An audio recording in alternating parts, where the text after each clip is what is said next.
Boom, we're on. Today's guest, we've got the man Mountain, Alan Lord. How's you doing? How are you, brother? Fine, thank you very much, James. First of all, thanks for letting us come into your house and coming on the podcast. My pleasure. I appreciate it. Yeah. So, you've got a very interesting life, spent over 30 years in prison, one of the biggest riots, the biggest riot in British history, 25 days in Strangeways, on the roof, causing mayhem. But it's good to see you've changed in your life. You've wrote a book, which we'll touch on. You're getting documentaries out, and now you're trying to get a film into it. So, yeah, you've got a lot to touch on. So, I always go back to the starts with my guest and where you grew up and how it all began for you. That's fine, yes. I grew up a Manchester lad myself. At 1.5 years of age, because of a tumultuous lifestyle with my parents, I was placed in the care of the local authorities at 1.5 years of age, up to the age of 10. So I was moved around a lot between children's homes, foster homes, etc. And eventually, when my father come to collect me when I was 10 years of age, I was in Liverpool then. So the Scouse twanger come out, I got a stick for that last time. But I couldn't relate to my parents because there was no connection, nature or nurtured. And as a result of that, I kept on running away from home. I was apprehended by the police on numerous occasions, given a slap on the wrist. But eventually, because of my behaviour, I was placed back in children's homes. And the last children's home that I was discharged from, because I was 16 years of age, was Mobley Boys School in Wimslow. And that's when my life began, so to speak. Not necessarily on the right track, but it began. I came back home to my parents, but I was quite outlandish with them, and I was quite rebellious in certain respects. I banded with the other lads on the estate, and like young teenagers, we got up to a lot of mischief, being mischievous, adventurous at the same time, which led to petty things, more or less. But unfortunately, these petty things that were taking place, when I say petty things, I mean like going in shops and taking the fruit off the stands, climbing in through shop windows, stealing stupid stuff. And numerous occasions I came to the police's attention. But again, slap on the wrist. And eventually, I left home, but I was a bit like a nomad because I used to live with my friend, my sister, my friend, my sister. Homeless? More or less homelessness, but yes and no, because I still had a roof under my head, regardless. Over my head, I should say. But it wasn't a lifestyle to live or be healthy with, to be perfectly honest. And eventually, I banded with a couple of lads on the estate because now I was living in Cheetham Mill. And in one particular friend of mine, bless him, he died, was Kane. I met Kane when I was in Mobley. And that's how we became friends. In later years, I met with him again in Cheetham Mill. So we just had that instant connection. But he already had friends in Cheetham Mill. And as a result of that, we banded, but it wasn't that type of like pally. And it resulted where we went out to commit a robbery. Not necessarily planned, on the spur of the moment. I knew nothing about it, to be perfectly honest. I'll never forget, it was January 1981. I was sat in the house watching the Dukes of Hazzard, believe it or not, because outside was freezing, it was cold. I didn't want to move from the comfort of the home. And that was Kane's house. I was living with Kane at certain times. And Kane came in and said, you want to go and do a robbery? And at first my reaction was, oh no, it's cold out there. Forget it, mate, I'm not interested. But he played on my conscience, come down us again. And my conscience got the better of me, my loyalty, and I went, okay, let's go. Met up with the other blokes. We walked up to Wilton Polygon in Cheetham Mill, and it resulted in two proprietors closing a jewellery shop, both going their separate ways. And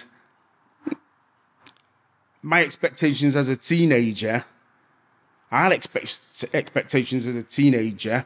It was like, oh, he must have something in the case. Ended up where we followed him. And it wasn't my intention to actually become involved in any type of physical confrontation. Even though I had a knife on me.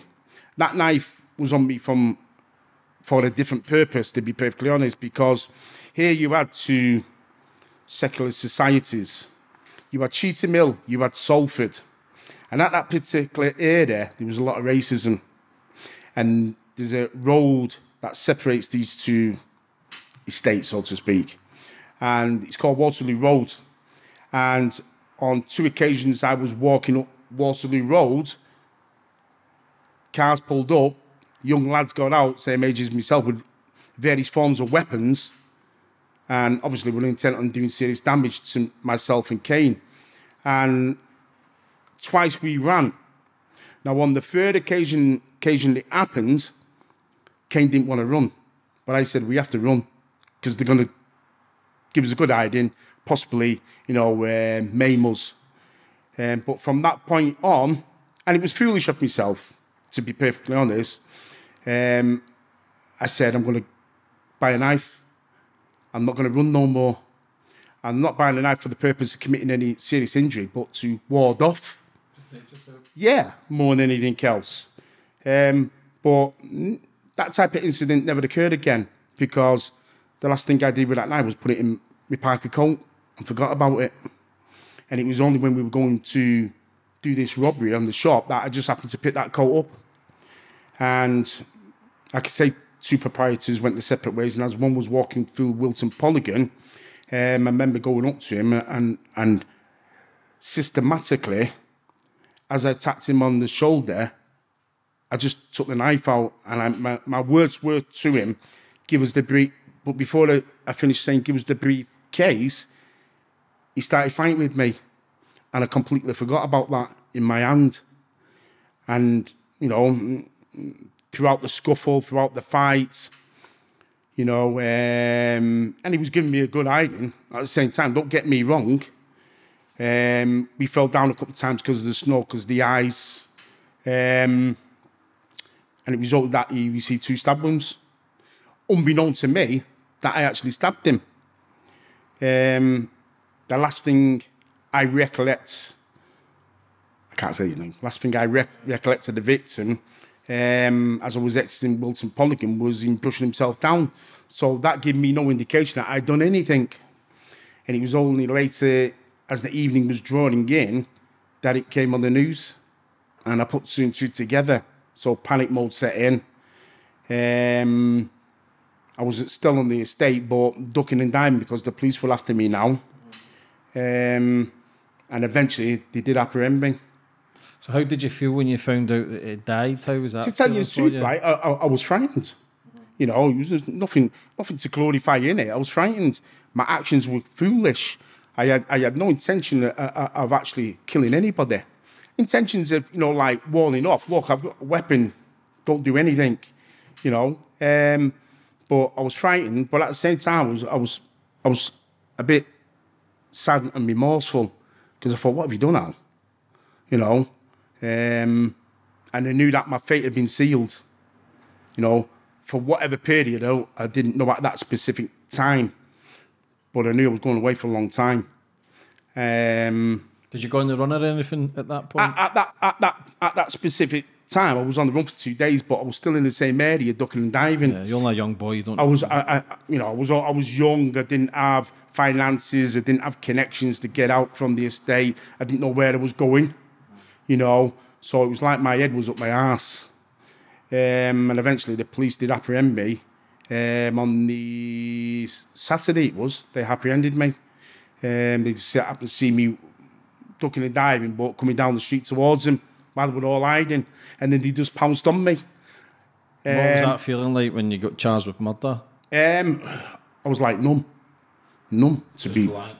Yeah, numb. you're going through a lot of emotions, to be perfectly honest. You know, like I say, you're anxious. You sad about the situation. You wish that you could reverse the time. You know, you're fearful of what's to come.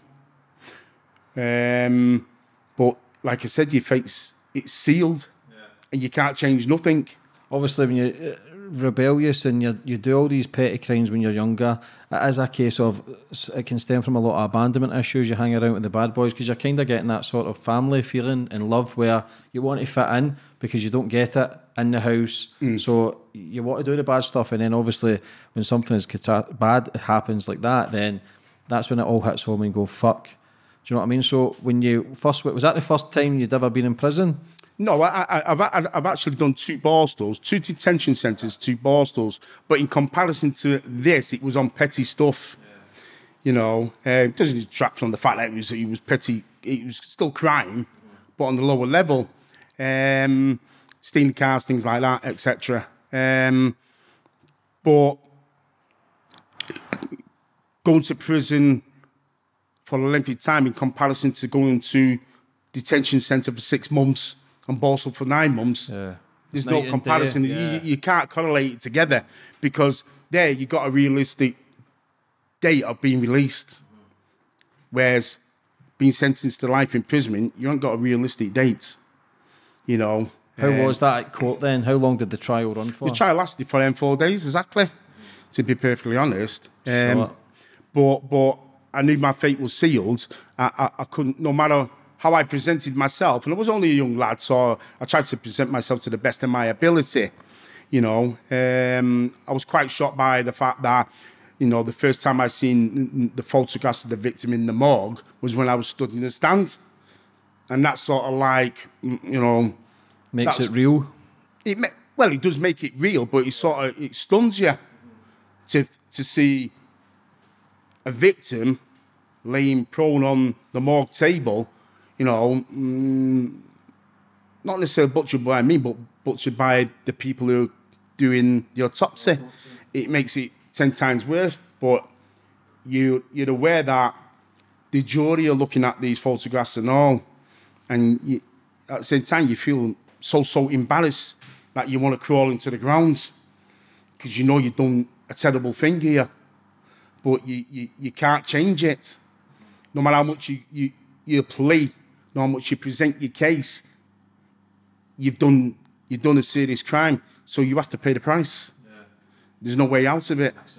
You know, and you can offer all the apologies, which I do. You know, I regret what happened. You know, I resent what I've done. You know, like I said, if I could turn the time, that wouldn't happen. But you can't turn time. Of course, hindsight's a great thing. Absolutely. And it affected a lot of people, not just myself. Yeah, and I always touch on that. Everything has a ripple effect. Not of only course. does it affect... It's not just about me. It's about you know, like the victim and his next of kin. Yeah. You know, who I do feel sorry for. You know. And also your family do the sentence with you as well? My family were affected, etc. The people who were in the court were affected.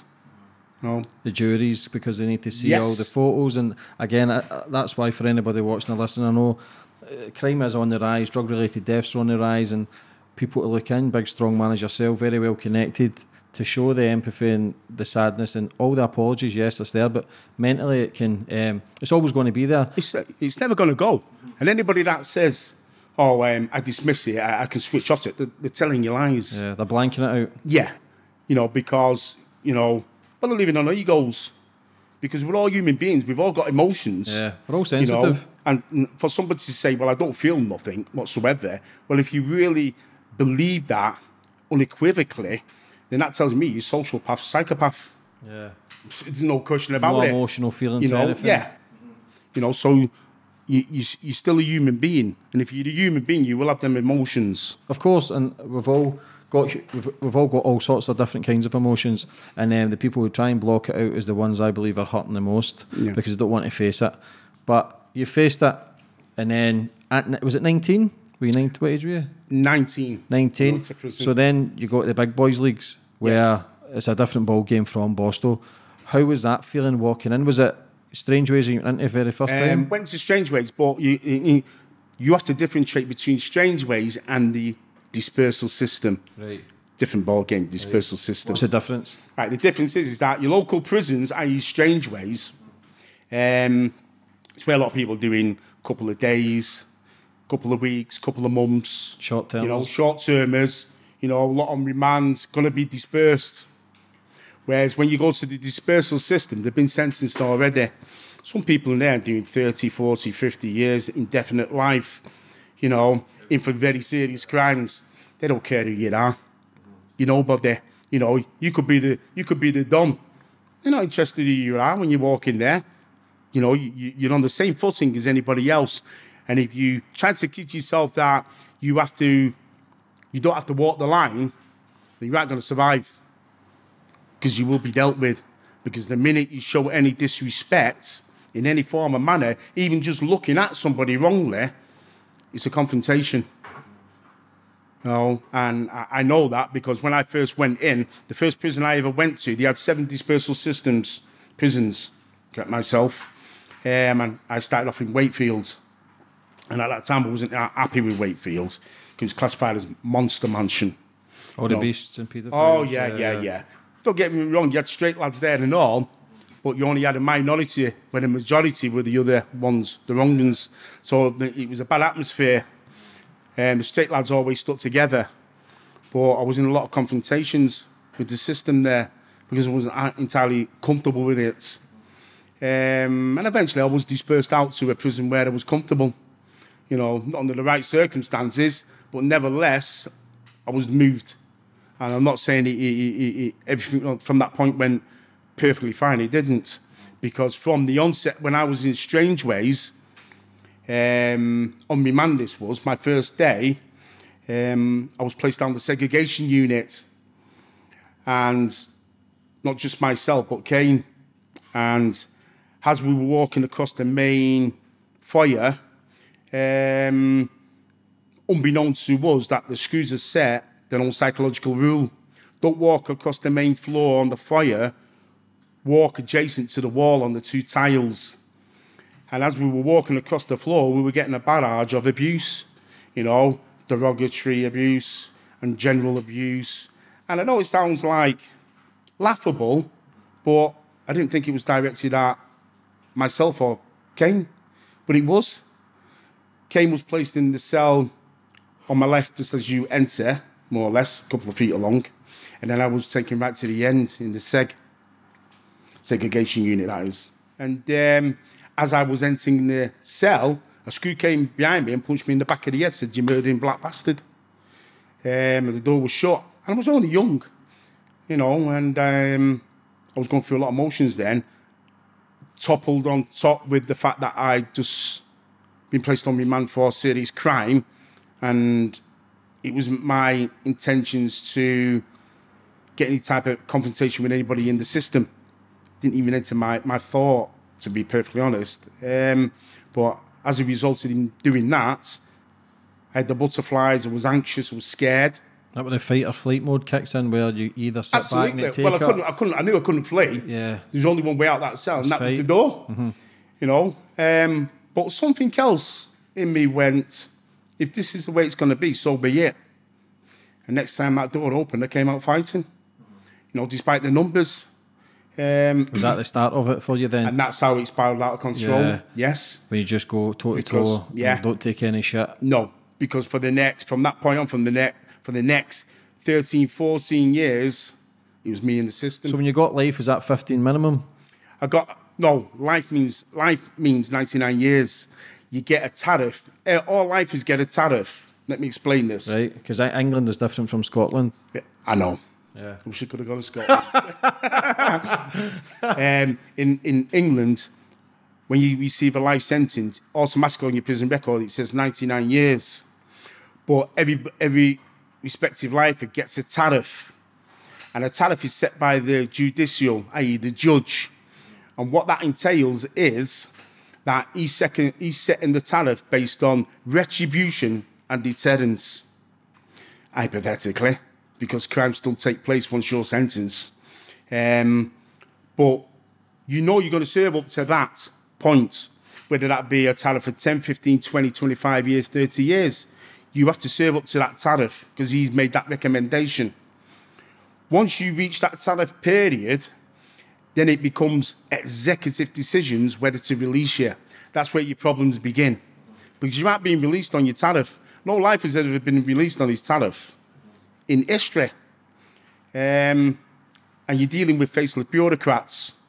Is that good behaviour kick into play and other stuff like that? Does it not matter?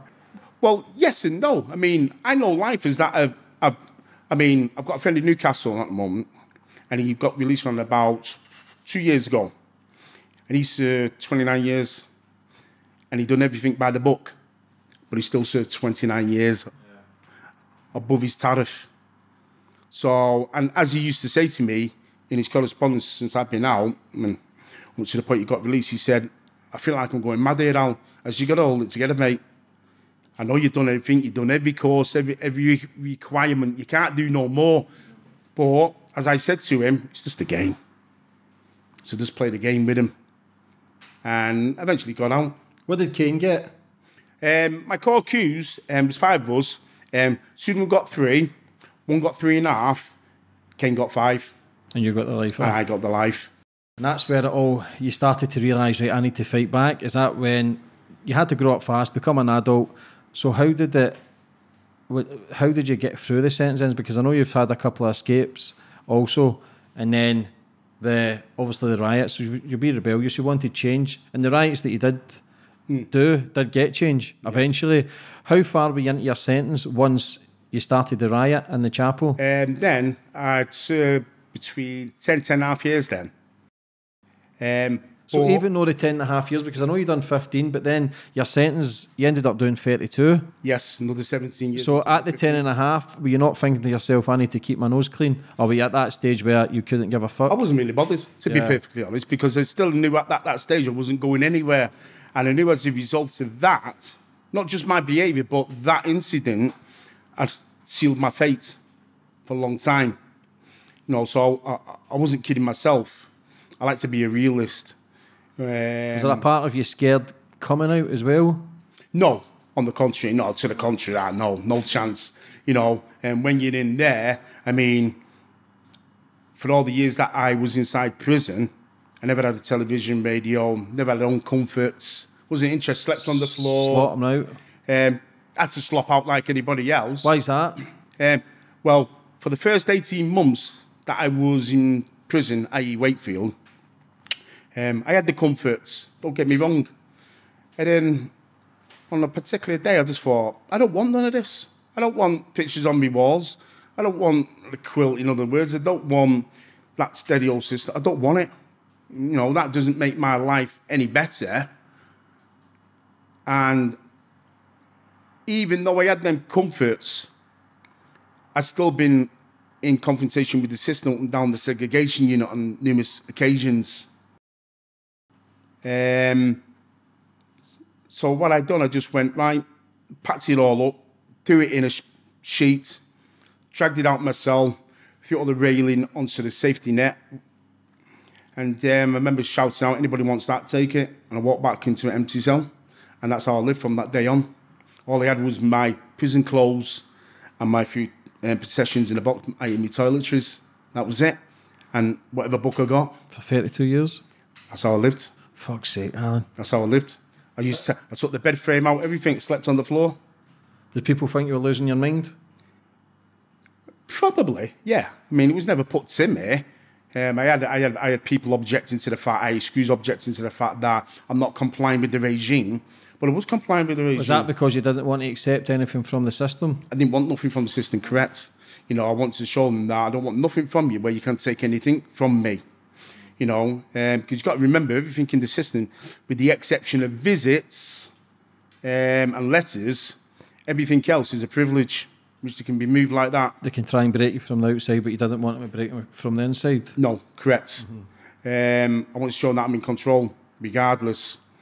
And I carried that forward to the day I was released, even in open prison. So for 32 years, you did all that? Yes. To try and... That takes some going. It does, but, you know, you set yourself in that mold, you know. I mean, some people from the outside, I had a friend from Chicago, Jerry Scalise, he was serving 15 years. And when he seen how I used to live, he said, you know, how do you live like that? You know, you ain't got the basics in yourself, you know. And years down the line, when I passed through a prison, I had a conversation with the governor, and she used to be a nun. And when she seen myself, she said, even as a nun now, I had more in that room what you got in your cell. I know the racial abuse for yourself was bad. Was that one of the main points that you didn't want to take it anymore? You didn't want to accept I wasn't anything prepared from to there? put my head in the sand for anything, regardless, despite the odds. And we are talking about the odds in prison because, you know, you're dealing with the system here. And I'll be perfectly honest with you. Anybody that thinks that going into the prison system, that they're going to beat it, you're not going to beat it. You know, you got to be prepared to make sacrifices, you know, because that's what it comes down to, because they're a lot bigger than you. And how can I put it? For the first number of years, it was fisticuffs with him. A lot of fisticuffs. And don't get me wrong, there was many, many moments when it hurt, but I wasn't prepared to show it to them that you'd hurt me, you know, because at the end of the day... Did that annoy them even more, though? Yes. Yeah, that spurred them on to say, you bastard, we're not having none of this. But just grit your teeth. Because I've been in certain segregations when lads are being attacked by the Mufti team and they're screaming. And a couple of lads used to get irate about it and said, don't give them the satisfaction in your scream, which is true. Because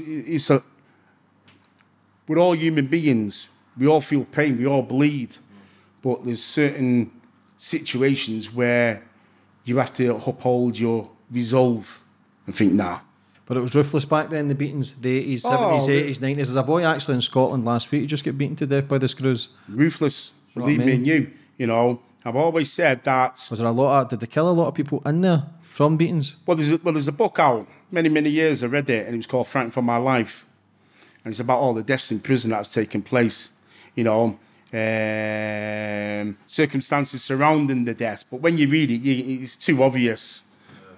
Yeah. But if you're looking throughout history, the British prison system, and not one prison ward has ever been killed.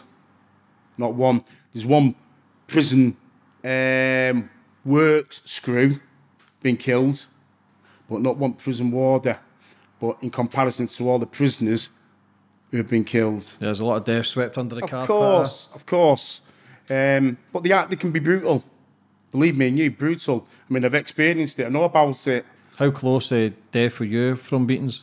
I'd say the worst one that they ever done to me, although how I can separate them is beyond me because they all kind of the same.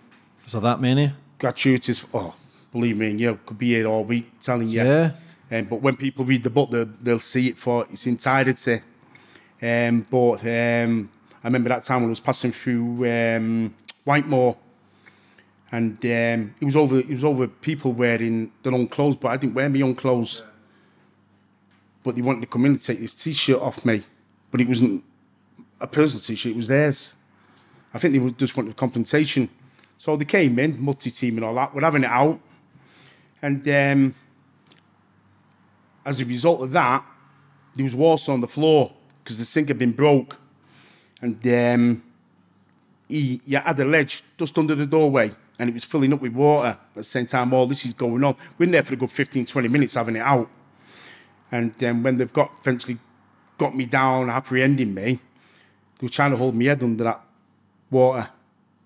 I knew what they were up to, but look, because I'm a strong bloke, I was able to get out of it. What weight were you then at your strongest? I've been various forms of weight in prison. Yeah. So if my weight goes up, down, Uh-huh. you know, depending on the circumstances.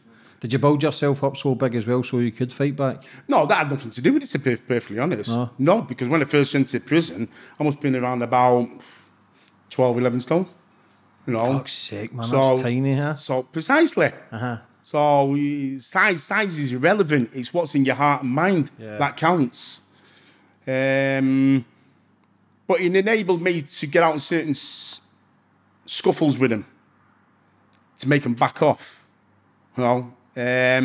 But when you're outnumbered, you know, eventually your engine's going to give in. You're fighting a lost cause, though, aren't you? Of course you are. You can fight much as you want, you know. But as I used to say to them,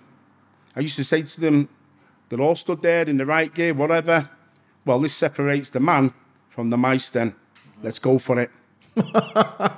That's all I need to say. And some of them must think, well, he's bloody right there. Look at all of us. Is that your buzz as well, though? Because you had fuck all in yourself, did that kind of get you through it, just fighting back and give you a wee bit of purpose? Because they were trying to break you so much? Yeah. Kept me alive. And the reason why I say that, because when I went to Hull in the 90s, psychologists asked me the question that nobody's ever asked. She says, does your anger and by all the conflicts you've gone through in the prison system, do you think that kept you alive? And I went, yeah. Yeah, your therapy? I went, yeah. I said, because it kept me stimulus going, my adrenaline going, you know. The mere fact that you moved me from one establishment to another establishment. I'm not stagnating all them years in one cell. I'm being moved around. As crazy as it sounds, if you didn't do that, then they've won. In your mind, they've won. If you stop fighting against them, they've won. And then for that, that's when you start breaking inside. You've succumbed to their rules and regulations. Their whims, yeah. Yeah. And I wasn't prepared to go to that level. You know, I'm better than that. You know, and I wasn't entirely comfortable by doing what I'm doing. You know, it was like, please, no, not again. But hey, bollocks to it, let's go. Because you know, I'm not prepared. Like say, put my head down. To lie down. I put it in its context. When I went through Durham once, I was in their strip cell for a full week, and that was after. And I didn't go in there with the intentions of fighting. By the way, Durham. I was just passing through for the weekend. I was going to another establishment, and they wanted to put me in a cell with another prisoner who was serving 2 months. I went, I'm not going in there. I said, take me to the seg. I said, in that spot, I walked to the seg. So I got me pillowcase, me cussle in a plastic, whatever. And I walked down to the seg, and the screw said, where you going? I'm going to the seg. And I walked down the steps, and they went, right, put me in that cell there, put me in the cell. And I thought, oh, bollocks, so I'll smash the cell up. I went, bollocks. So we had it out, etc. And Mufti team come in. Had no clothes on. Got it out, then just got the better of me. Carted me up, took me to D-Wing, and it was the old strip cell on the end of D-Wing, and threw me in there, and I was there a full week, and there was roaches coming under the door at night time. It was freezing, because it was like the outer strip cell, outer wall. And from the onset, and then coming with my food, they'll open the door, and they'll go, or spit in my food, right, and then throw it on the floor. That went on for the full week. Now, bearing in mind that I'm in a body belt, because they put me in the body belts. I've got no clothes on, so I'm defecating and pissing down my legs and shitting anywhere on the floor. So like a straight jacket, basically. Yeah, so, but I still ate my food, because it's the battle of, it's willpower, it's mode survival. I'm showing them, you know, I'm going to beat you regardless of the circumstance, what you throw against me. Because if I would have given in, they would have all been rubbing their hands thinking, yeah, look at him, soft as shite. It's nothing to do with soft as shite. I'm showing you at the end of the day that I'm prepared to walk the war. And it's simple as that. And you can do what you want to do. Yeah, it's fucking crazy the shit that went on in there. Obviously, Strangeways as well. I think the population was 900, but they had nearly 1,700 in the prison. No, the population at the time when it kicked off, it was 1,600. It was 64, 68 prisoners. And it was only designed for 900 prisoners. Yeah, that's crazy. See, when you started the riot, was there a massive plan for that, or did it just happen? No. I mean, don't get me wrong. You know, it was sort of like pre-planned to a degree the week leading up to it. You know, but I didn't think nobody had expected it going for the length of time it did. The biggest in British history. That's the thing that stunned everybody. And it went global. The whole world knew about it. Yes. But the reason why it went on that length of time because of the poll tax riots. And I firmly believe that. Because when I was being interviewed, I remember turning around to them and said, let me tell you something, right? You deliberately let this riot continue. And they all went, what do you mean? I said, what happened the previous evening down London? And they're all scratching their heads thinking, what's he on about? I said, the poll tax riots, Trafalgar Square. And they said, just by coincidence, that the following morning, one of the biggest prisons in this country kicks off just by coincidence. So all the attraction, all the limelight went from that to that. I said, because which is more containable? A riot behind walls or a riot on the streets? So when that happened in the chapel, when the riot first started, how many people were in it? I can't give you a specific number. I can guess. I'd say around about 300 prisoners. Was the Beasts in there as well? No. Now, every Sunday, the Beast used to go to that chapel on the right-hand side at the top, mainly from C Wing and E Wing. Well, on this particular day, they wasn't in attendance. Now, from reading the depositions, I came across a notification that from across that to the warders that it was going to kick off in the chapel. So someone stuck you in? Well, didn't stick us in, but informed that something's going to happen in the chapel. It's going to kick off. So what's happened, the warders have gone to the sex offenders and said, you're not going to chapel today. You know, we can't go because there's going to be trouble. Some of the sex offenders saying, I want to go to chapel, and saying, well, you're not going. But what they've done, the ones on C Wing, right, as soon as it kicked off in the chapel, they got rid of them, got them out of the building immediately. But the ones on the E Wing on the fours... How many of them was there? The ones on the E Wing were about 54 or 56 they were. The scary thing is, if they get kept in there, they'd probably all been dead. They were kept in, the ones on the E Wing. Oh, E-Wing? Yeah, E Wing. So the ones that were in the chapel got out? Right. No, they weren't in attendance. Right, they were confined behind the cells. Yeah, the ones on C Wing, no sex offenders went to the chapel. Let me get this straight. No sex offenders were in attendance because of the warning that they had from the grass. That, yeah. Yes. So the ones on C Wing, as soon as it kicked off in the chapel, they got rid of them out the building. Back door. But the ones on E Wing, they left them. Now, I firmly believe they left them to the fate. Not that I'm bothered. The sex offenders. So as a result, when it kicked off and they got the keys and doors were being open, the sex offenders in E Wing were all being battered. The cell doors were being wrenched off, whatever. You know, and hidings were taking place, retribution for the crimes they were in for. You know, not that I feel sorry. Was two people lost their lives during this riot? Right, two people lost their lives, right? Was that sex offenders? Right. One was a sex offender called Derek White.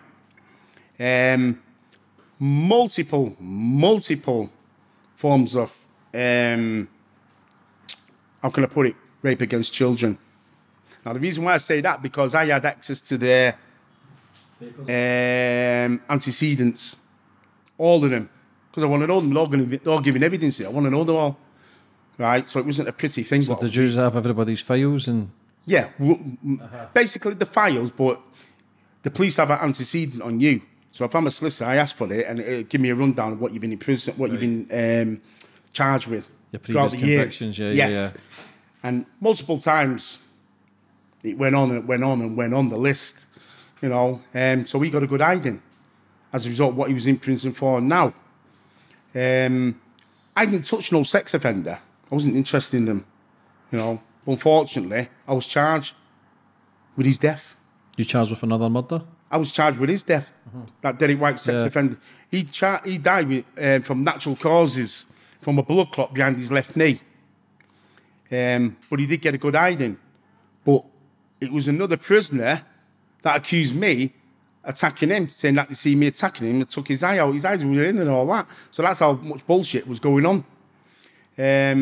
But luckily for me, a QC did a further autopsy on him, independent autopsy, and found the blood clot that killed him. And that's how he died, and all charges were dismissed. The other person that died was a screw, but he died from a natural cause of heart attack. Through the riots? Yeah. You know, not because of anybody third hand, just a natural cause of heart attack. See, because of the beatings the screws put out on you, see if they did die by getting a beating from the cons, would they have mattered? More revenge, more... Obviously... From the screws? Yeah. If they... I knew that the screws, eventually when the lads were going out, myself got apprehended, that they couldn't go over the top with the beatings. Because now it'd been gone on that many days, it was under the microscope. Because it changed the whole system you done. Absolutely. You were the main negotiator. You had to go and negotiate stuff. When did you start realising how big it got? How many days into the... From the onset. From straight away? From the onset, because obviously we took discussion had taken place conservatively. And it was about the discontent within the prison system. Strange ways, but the prison system on the whole, you know, and that the message has to be put out that this type of behaviour, these type of conditions cannot continue, you know, not in this day and age. What were you negotiating the first time you went down? Basically, it was about, well, the first time we went down, our concerns was about prisoners. You know, if prisoners are going to come out willingly, which they have the entitlement to do so, and that they're not going to be touched. We want that security and a surety, right?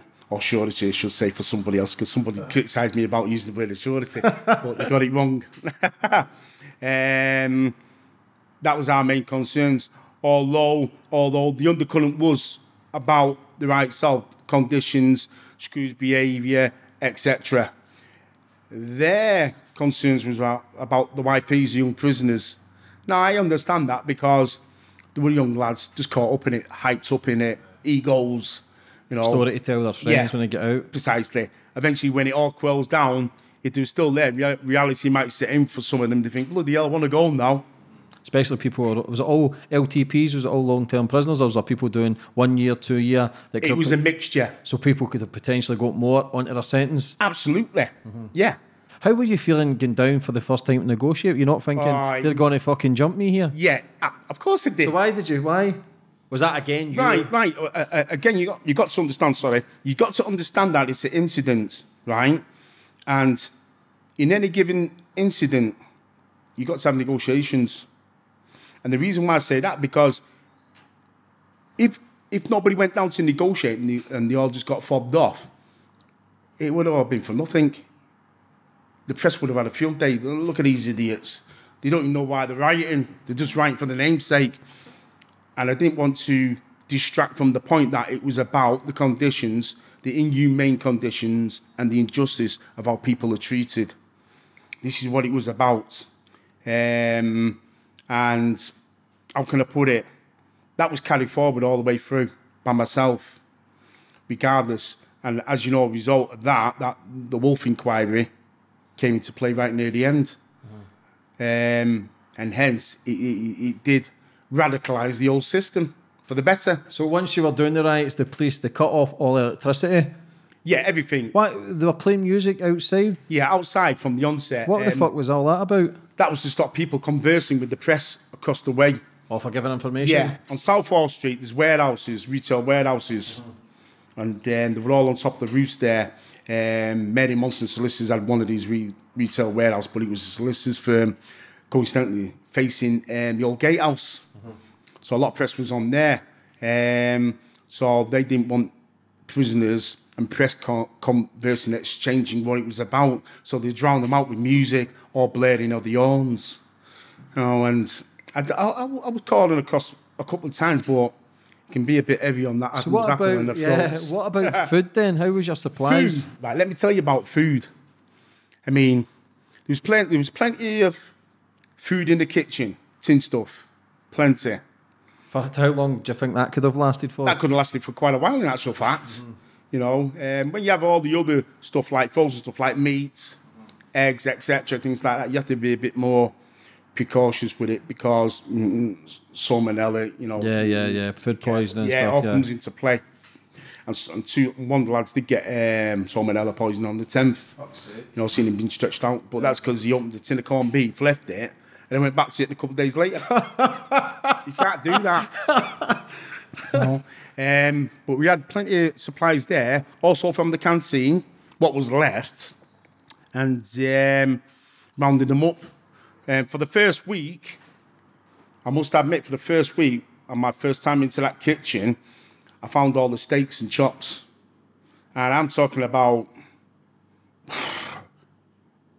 multitudes of meat. Meat I've never seen in my life, but meat that we don't get while you're in there.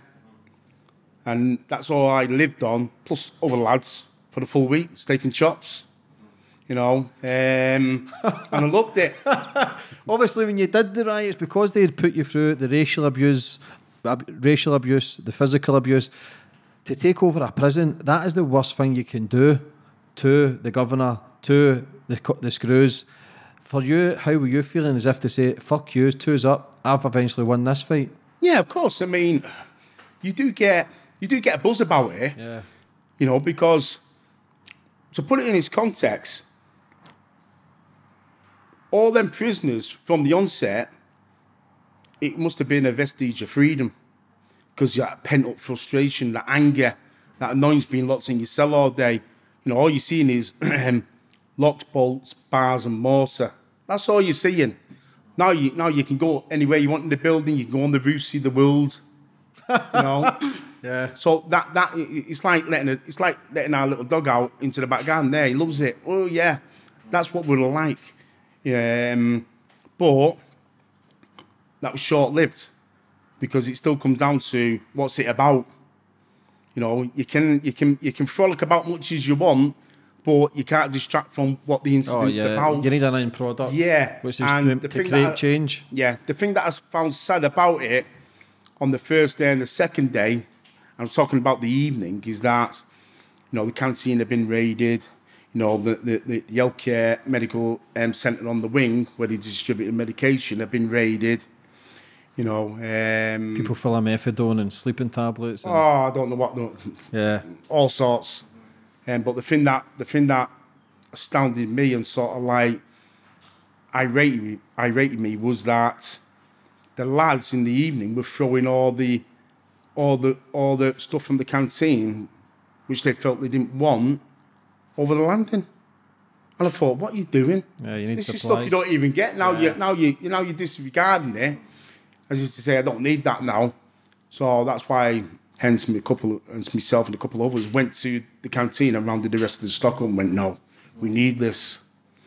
So when did you start getting your add-ons then for sentences? Did you ever get an extra sentence for the riot? I got 10 years. Did they throw 10 years into that? 10 years I got, yeah. And the reason why I say 10 years, right, is because up until that point, you know, nobody been done for riot. Throughout history, you look at history, you have to be done collectively. But nobody has. And it was being portrayed in the papers that by the POA members that these fellas should get 10 years. Did it not say there was 20 body bags went in straight away the first day? They thought there was 20 deaths? Nonsense. I mean, couples were quite angry about that, because that was portrayed by the press, the mainstream press, and that was far from the truth. Because you made it clear you never threw any bricks, you never set anything on fire, you never harmed anybody. Yeah. So why did you get one of the biggest sentences? The only thing I done, which I can hold my hands up to, believe it or not, was knocking the main partition wall down on the roof. You know, with a mullet hammer. I was knocking it down. And the reason why I knocked that down, so I could walk up and down it for safety purposes. And that was my reason. But as for throwing any missile, no. I wasn't foolish enough to do that, because I know the minute I'd done that, they got me. Even though they got me anyway. But they got me more so now. Because it would have been classified as a lethal weapon. You know, and being a life sentence prisoner, that has repercussions, serious repercussions. So how did you get caught then once the riots were coming to an end? Right, I got apprehended, right, and, you know, my own fault, I became complacent. And what happened, as the days are going on, I went down on several occasions to negotiate with POA members. And on this particular day, the sun come out.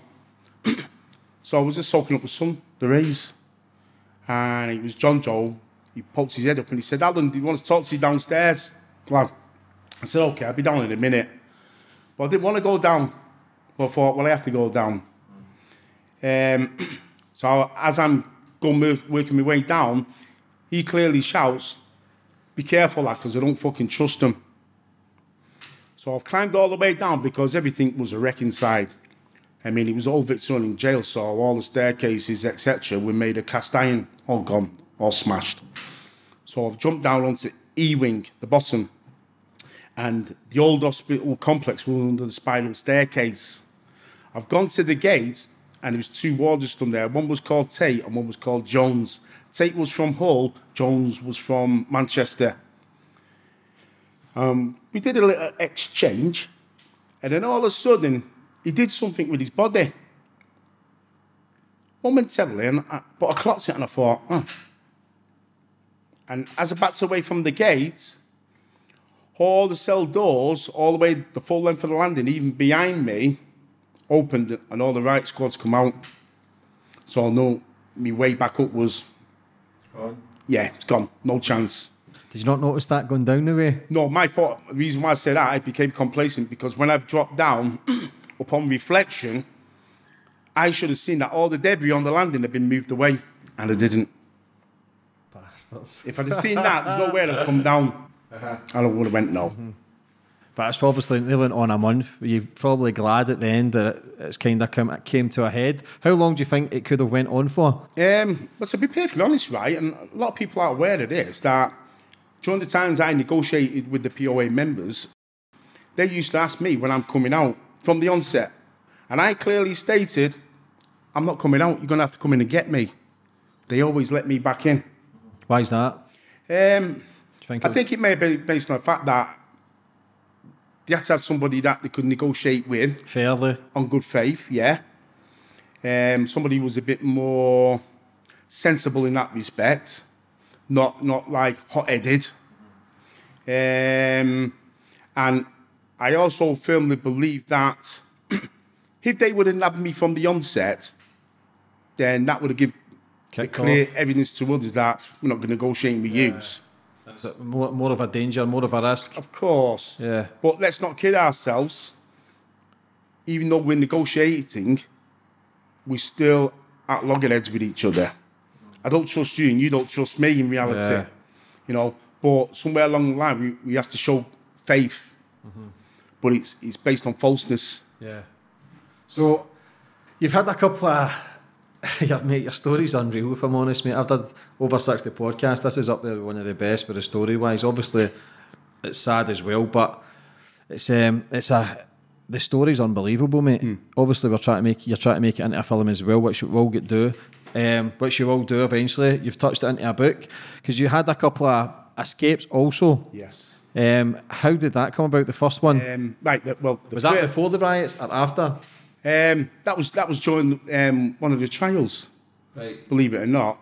And no, that was before my trial. Sorry, I kept myself from mixing it with the second one. And what happened?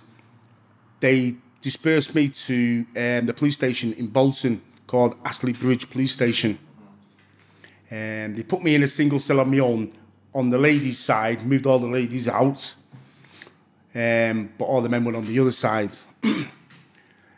But every morning they used to take me all the way around past the sergeant's desk to get a shower. Now, a lot of people have to understand this, and I'll try and paint the picture for you. There's two sets of keys in the containment down below.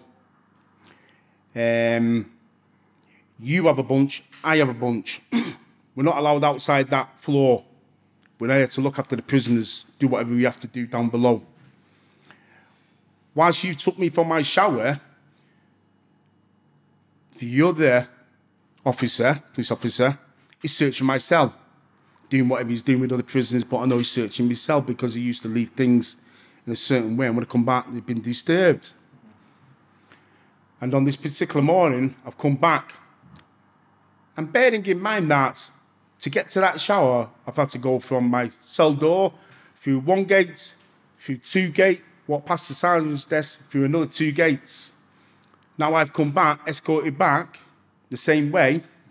When he's unlocked my cell door, I walked in, and the window cell was directly in front of me. And on the window cell was a bunch of keys.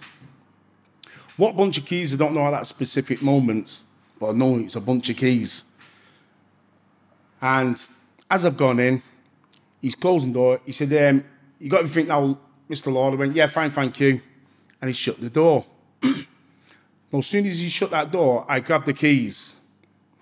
And I hid the keys under the toilet, put my hand in, and there was a little shelf at the back, right at the top of it, and I got him in. Went, right. But what I was expecting during the changeover at 4 o'clock, shift on, shift off, was the biggest commotion in the world. And it was nothing, it was definitely quiet. And I thought, maybe half an hour later, 4:30 they will. No, 5 o'clock they will. No, nothing. I was expecting that police station to be locked down and turned over. I was expecting Keystone cops to come running out of cell and rip it to shreds. Nothing. Which was surprising. Yeah, very. Because what crossed my mind, I thought, how did you two go off duty, hand over your bunch of keys for the next two that are coming on? I think it was a setup. I firmly believe it was a setup. No doubt about it. I firmly believe that they was expecting me to be brash about it, go that evening, but they were standing off waiting so they could do what they had to do with me. Give you a beating. I wouldn't necessarily beat, I say possibly Kill you. take me out of the equation completely, Yeah. And the reason why I say that, because up to the point I got apprehended on the first escape, I got feedback from a friend of mine in Newcastle when they raided the house that one of the teams said, as soon as we get him, we're going to fucking waste him. Yeah, because you became such a nuisance. Yes. But I had them keys for 5 weeks. 5 weeks in that cell. And luckily for me, the World Cup was on. So their interest was more in the World Cup, what teams were playing. And from the onset I entered that police station, they used to leave my hatch down. They used to come and check me every 15 minutes, then it went to 20, half an hour, 3/4 of an hour, and later. But when the World Cup started, it got even less. Yeah. When I had the bunch of keys, like I said, I didn't know what they were for, but when I knew they were watching whatever, I started coming out the cell. Open my cell door, close it behind. I know it doesn't sound real, but it is. And one person seemed to comment, said, I can't see him, how can he have the bunch of keys? He would have killed everybody in the police station. I would have killed everybody in the police station. Yeah. My intent would have been to escape, not go around committing mayhem in the police station. But the mere fact they did leave the bunch of keys. And it opened my cell door, one key opened the gates. But that's as far as I got. And I was a bit concerned about that because I thought, well, I've got these, but here's the main door now to go on to the front of the building. And that was adjacent to where they bring in the visitors to go into the partition room for the visitors. And on the day I went, it was a Sunday. I went round going, that's it. It was early hours in the morning, in other words. And I had my own clothes then, by the way. I had a sleeping bag. I puffed it up like I was asleep. I left the book at the side, and left everything in that cell as it was. Mm-hmm. And went through the gate. And the side where I used to go in for my visit, I went behind the door. And by going behind the door, looking through it, I could see behind the sergeant's desk them watching the television. And if I come from behind the door and look down to my left, I could see them watching television in the office down there. But the door adjacent to where the visitors coming to go into from that door into that door to talk to me for the class, that was the main door. And it was just by coincidence, believe it or not. There was a buzz, and the back doors were open. And this is where they bring in the detainees. And don't know who they brought in, but I remember clearly it was a WPC. And she clearly said to the sergeant behind us, can you buzz me through? And that was the door there. And I thought, right, but I'm behind the door here now. And the door's there. And I thought, right. And as he buzzed her through, I come from behind the door. And just as the door was about to shut, I put my 2 fingers on it and stopped it from closing too. And I went through into it, and I was like in a foyer. And there was a door in front, a door to the left, a door to the right, and a door behind that. I just come in. I went straight over to the door in front, and there was a glass in it. And I looked through, and it was back of the police station, resting area, canteen, etc. But I could see the glass leading to the outside world. And on my left-hand side, the door in there was power points. But the door on the right had a metal plate. So I presume that was the front of the police station where they bring in the visitors. So I thought, what am I going to do here? I'm stuck in here. Was there no cameras or fuck all? Nothing? No. Fuck's sake. So I'm panicking a bit, but I'm not panicking. And I've looked through the door again, the glass, and I see the WPC coming back. So I've gone in the door on the left-hand side with the power points, got behind the door, and I'm behind the door, but this door now is sort of like in front of me, but more to my right. She's come through, and just as she's passed, I come from behind the door, and again, put my fingers on it, stop it closing too, and she's just there behind me, just a matter of feet. If she would have turned around, she would have seen me, but she didn't turn around. So, no, as soon as she's gone through that door, I've gone through that door, and now I'm in their area. I went straight over to the fridge, drank their milk. Just thought, first I'm drinking your milk. And it was time to go.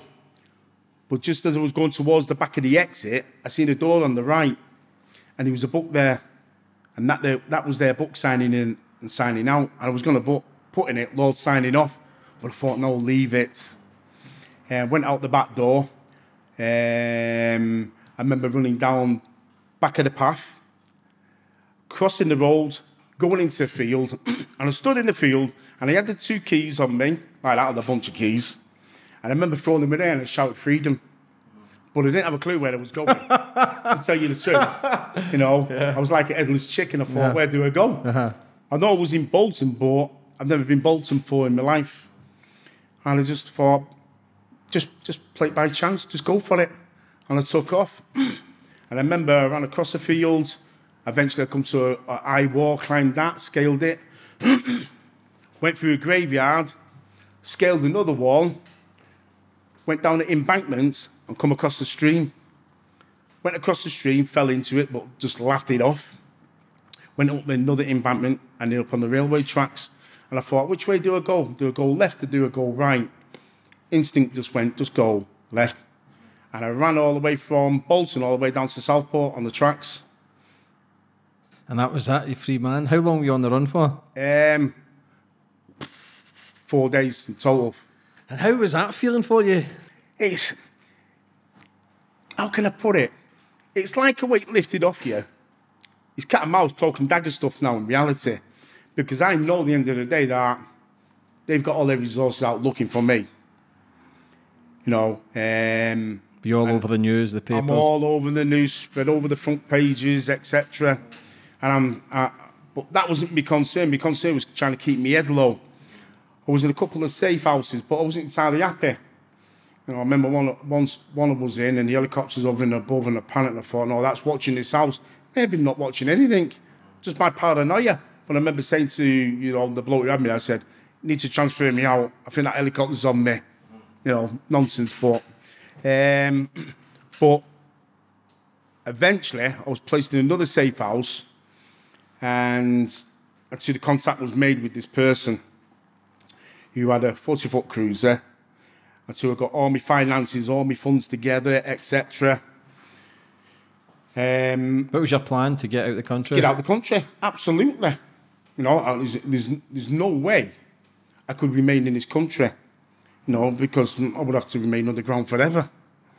And the person that had the, not finances, but had the necessity to get me out of the country via boat, they went and picked it up.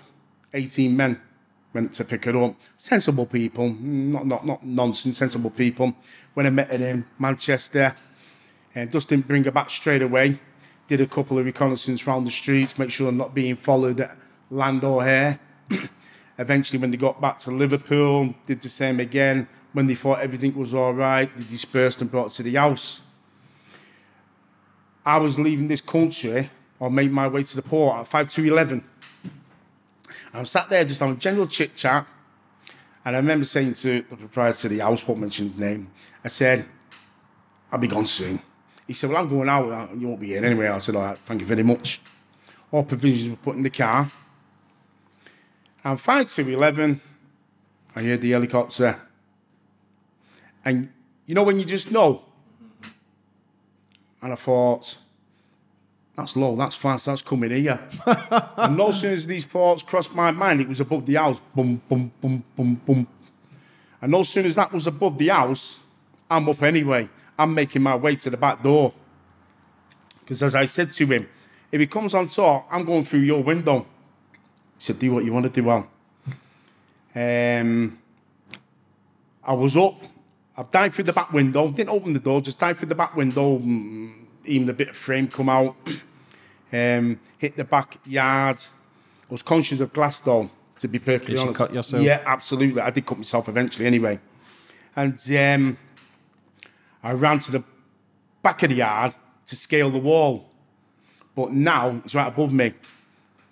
The helicopter would you're basically fucked. You're fighting a lost cause. Yeah. Well, yes and no. Yes and no, because it was like a bit of theatrical play, to be honest. You know, like all sorts of happening here. Adrenaline going, you know, determination's going. And I remember I ran to the right-hand side of the wall, and I scaled it, and it was all plainclothes and uniformed in the backyard. One ran at me. It looked like a pickaxe handle, if you ask me. So I dropped down again. I went to the left-hand side of the wall, but I was expecting it now. So I've scaled it fast as I can, and a joint to the left-hand side of the wall is a coal bunker. So as I scaled the wall, I hit the top of the coal bunker and all, and got on top of that. Now I'm stood on top of it. All coppers there, 64, 65 coppers surround that house. Armed response? I'm responsible there, yeah. You're not shiting yourself in case they popped you? No, because I knew people across the way. Watching? Yeah. And what you call it? They were all at the window behind me, just about a feet at the window. And one climbed on the wall and ran outside, plain clothes, but he had the side arm. And he went, come on, Lord, give yourself up. And I went, fuck off, you bunch of bastards. And I ran across the left-hand side of the top wall, ran across it, and I launched myself from that top wall over the alleyway onto the next house and dropped into their backyard, and then I was off through the windows. And I went through 6 houses like that, through the back window, framed everything. The glass? And I'll be perfectly honest, you know. You're lucky you survived that and never cut any arteries or... Well, I cut my legs. I got loads of kilos on my legs, escaping the glass, as I'm going through. But I did feel it at the time, to be honest, because adrenaline's pumping. But what surprised me was the height of the ledges. Didn't think that was that high. What the hell?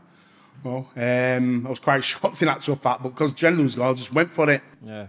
And the first house that I went through, I remember hitting a table, crashed on the table, and he was a bloke, and he sort of like went back in his chair, and the lady sort of like, woo. But I didn't stop. It was the momentum kept me going forward. I found the front door, even though I've never been in their house. And rather than open the front door, would have been a simple task. I went smashing right through the old glass, frame, everything. And I ran across the street, and I did exactly the same to the other 4 houses. Just kept going, 5 houses, kept going. Do you think somebody stuck you in for your safe right, house? Right, I come to that. Well, the person who had the bolts, we reckon she had a tracker on her. Oh, yeah. Yeah, because to know you're there is obviously something. Absolutely, yeah. Absolutely. Yeah. So where did you go when you get captured then? They took me to a police station in Liverpool. What police station, I don't know, to be perfectly honest. I just know it was a police station. Did you get took to hospital or anything for your cuts? They wanted to examine me cuts in the police station, but I fobbed them off and went, just go away. It wasn't interesting, you know what I mean? Because that was me being contumacious, that means rebellious against authority. And I didn't want them to see that I want anything from you. I don't need nothing from you. Go away. Yeah. Kept me there overnight and then moved back to the prison system the following day. Strangeways? No, this time they took me to Wakefield. When did you start then trying to screw the nut and going, right, I don't want to fight a lost cause, I don't want to die in here? Was there a point it turned your life around and says, was there a catalyst to go, right, I'm going to try and get myself head clear and get out, I want out of here? Absolutely. I mean, don't get me wrong, even though I turned, and I had this argument, we'd go out the probation service because I had to do a little conference in front of them. And I said, when you've been treated in such a manner, you turn animalistic. She said, I don't agree with that turn that you actually that. I said, well, you can't comprehend it until you're in my shoes. Yeah.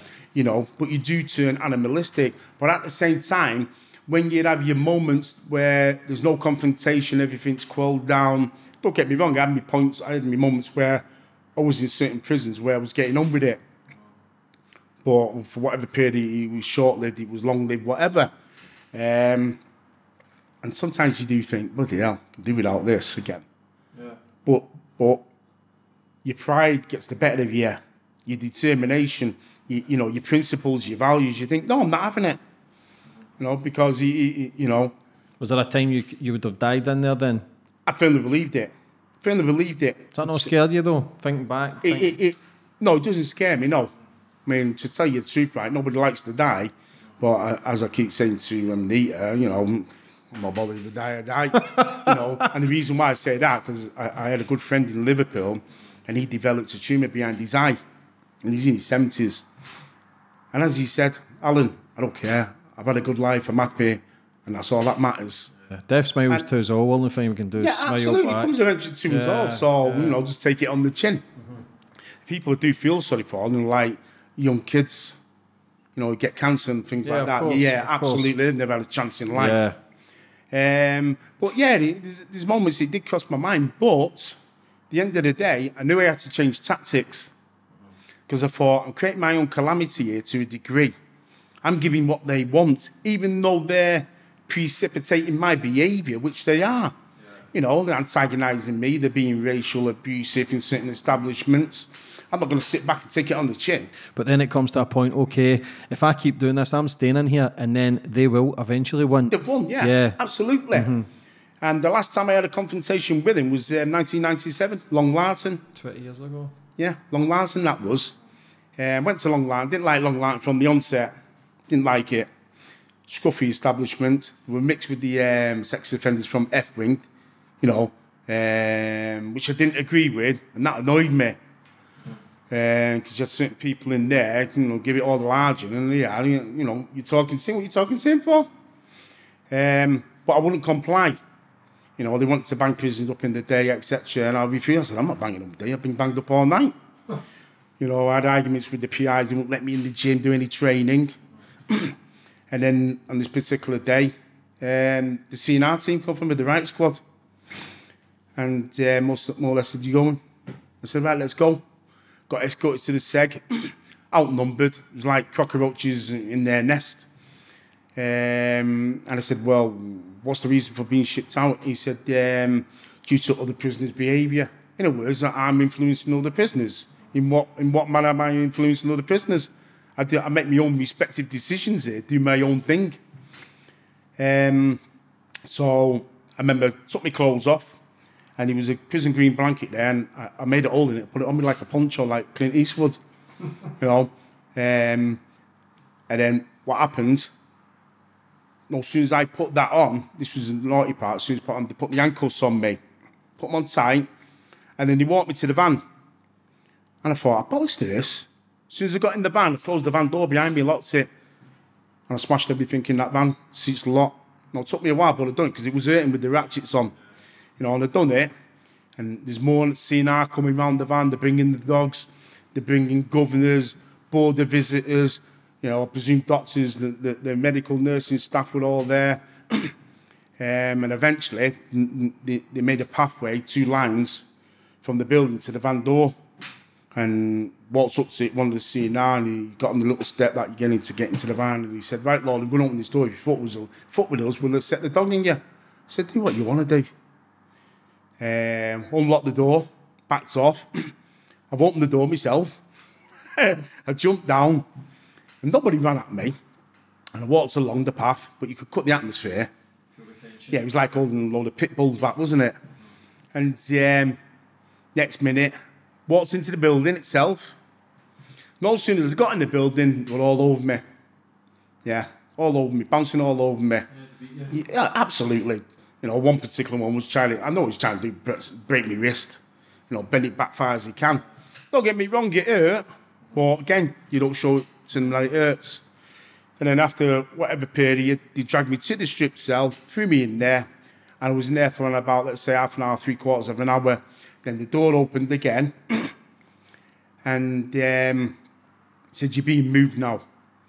And I remember clearly saying to him, and I looked to my left and I seen the camera looking at that strip cell door. I said, "Oh, your brutality, I'll be on camera." He said, "Oh, not me." But in fact, they've all got these visors on, helmets, with a mask Riot on. gear. So you can't tell him anyway. Yeah. And there was a board of visitors there, a woman. And no, I shouldn't say it, but I'll say it. I said, "See you bitch, I'll have you in court and all." She sort of smirked. And as I've entered the building to get into the van, the governor was there. And I remember saying to him, I said, "See you." I said, "I'll have you up in court and all." And he laughed. And next minute, as soon as he said that, they grabbed me again and they tied my feet up and then put me in the van, in the box. So I managed to put me on the floor, but I managed to slide myself up, so to speak. And off we were to Woodhill. And unbeknown to me at that time, the CNR team, the Riot Squad team, followed the van down from Long Lartin. You know, unbeknownst, that practice is very unethical because I've never known them to follow a van down to another prison if you're being ghosted. Mm-hmm. It's up to the other prison to give you the benefit of the doubt. Yeah. But they didn't. Didn't want to take that risk. Could be a possibility, but I think it was antagonism. Because as soon as we pull up in Woodhill, I see all the CNR going past. So I remember saying to him, like that is it. Right, we'll fucking sort this out then. And van doors open. As soon as it's open, they grab hold of me, drag me into the strip cell, in, bang. But he can't do nothing. Close the door. And I'm kicking the door now because they took that off my leg, but they've left them on. I'm kicking the door and I'm shouting, you know, like, "Open this door, let's have it, the lot of yous." And I give due respect where it's due. The governor come to me to the door from that establishment. He said, "Lordy, I don't know what the fuck's going on." So I knew he was genuine because even he's like, "What's going on here? This is my prison." And I must admit that Woodhill was all right with me. Yeah. Left me be. Mm-hmm. So coming to the latter stages here, like 20 odd years in prison, did you ever get a release date? No. No? No, always got knocked back. Always got knocked back. I wasn't expecting nothing. So eventually after the 32 years when you got it, how was that feeling when you're eventually getting released? I didn't show no reaction, to tell you the truth. Just blank? Were you shocked? No, I wasn't shocked. I didn't show any emotion, to be honest. I didn't gloat about it. I didn't laugh about it. I didn't smirk about it. I didn't think I got one over you. I just looked at them to think. How was it standing outside a prison for the first time in 32 years? Free man? That was good. That was good because I know now I wasn't confined. That's the difference. Caged animal. Yeah, I knew that. And there's only one way I'm going down that road. You know. But I was shocked that I got parole. You know, but I only got parole. And even though I changed tactics, don't get me wrong, let's put this in context. Even though I changed tactics in 1997 from fisticuffs to pen on paper, and I did not believe for one moment that the pen was mighty in the sword until I took it up. Yeah. And it didn't get me out immediately. You know, I still served years on top. But what it did do for me, it gave me the capacity to take up issues with the prison system in the right way. More political? More political, yes. Yeah, so if you didn't do that, there's a good chance you'd probably still be in. I'd have still been in, no doubt about it. Did you educate yourself well then in there to obviously try and beat the system through brains instead of muscle? Both combined together. Yeah. You can't have one without the other. It's all right saying that, you know, you can educate yourself, keep your faculties there, you know, but you have to keep both faculties there, mental and physical. Because it's all right saying, you know, kept my mental faculties there, but my body's gone. Yeah. But it's great, as soon as you came out, you opened up your gym and now you help other people also. It's great the fact that you've stayed on the straight and narrow, which is 7 years in December. Is that correct? Yes. You've wrote your book. Where's that piece of paper, Steph? Which we'll touch on. We'll show people the link and stuff. This is your book here. Life in Strange Ways. What was the bit at the bottom? Life in Strange Ways. My 32 years behind bars from riot to redemption. Mm-hmm. Which is it's great words, by the way. I've not read the book yet, but I'm going to get into about it. I just got it in Kindle last night. So where can people buy this book? You can get the book on Amazon, Kindle, W.H. Smith or Waterstones. Which we'll leave the links. So you're trying to... The stories... I've had many people on this podcast, but this is up there with one of the best. Your story's unbelievable. I've got to know you quite well. You're a very honest man, which takes a lot of respect as well, thanks. Especially through the stuff you've been through. So now you're trying to make the book into a film, which I believe would be massive, and fingers crossed that happens sooner rather than later. So from now moving forward for the future with yourself, Alan, what's the plans? And the plan is at the moment just stay out, enjoy my life. You know what I mean? That's basically just enjoy my life. I mean, whatever lifespan I have remaining, I intend to enjoy it. And the mere fact, even if I didn't have these home comforts, which I have, I still enjoy my life, because I'd rather be out here with nothing than being there. And that is the difference. That's what separates it from being normal. You know, the way I behaved in there was a necessity. I don't have to behave like that out here now. You know, I'm being treated how I should be treated as a human being, humanely, civil. So you portray that back, you convey it back, you know. And this is what I used to say to psychologists inside there. How you treat me, right, I'll treat you the same. And how could I put it? One psychologist said to me that, why do you behave the way you behave? I said, because the system treats me in such a way. She said, but that doesn't make you behave that way. I said, of course it does. I said, there's no other way. And she gave me an analogy. And the analogy being is, if I'm in the seg and I go for my breakfast that morning and the screws are all laughing and smirking, and when they have me plate, I've only got half a sausage, half an egg, half a bacon.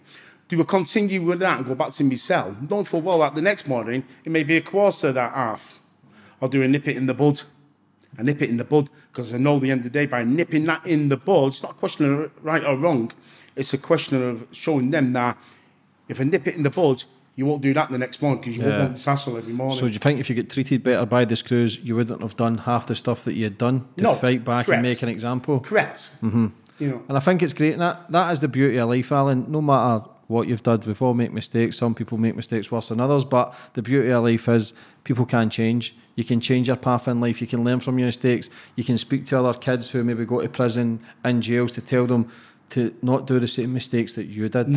Which is a beautiful thing, because you can also, yes, the 32 years is a long time, but you can also save kids for doing the same mistakes. So you're also saving lives, which is again, it's a powerful thing. You've got a lot of respect. You're very well respected.